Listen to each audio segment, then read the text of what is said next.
তামিম আর মুশফিকুর রহিমই ছিলেন ভারতীয়দের সামনে সবচেয়ে বড় কাঁটা।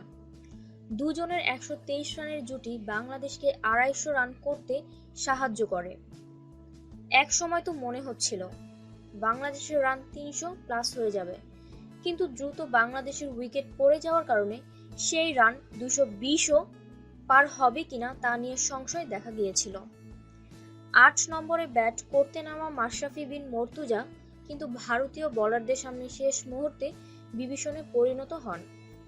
49তম ওভারে হার্দিক পান্ডিয়াকে পরপর 2 বলে 2টি বাউন্ডারি মেরে বাংলাদেশের রান 260 পার করে দেন মাশরাফি। পান্ডিয়ার বলে পরপর 2টি বাউন্ডারি মারার পর বিরাট কোহলি এসে মাশরাফির পিঠ চাপড়ে ধরেন। এ সময় হাসি মুখে মাশরাফিকে কিছু বলতে দেখা যায় কোহলিকে। কি বলেছিলেন কোহলি? হয়তো কোহলি মাশরাফির কানে কানে বলেছিলেন, এভাবে কিভাবে 2টি বাউন্ডারি মারলে বন্ধু, নাকি অন্য কিছু বলছিলেন তিনি, বোঝা যাচ্ছিল না।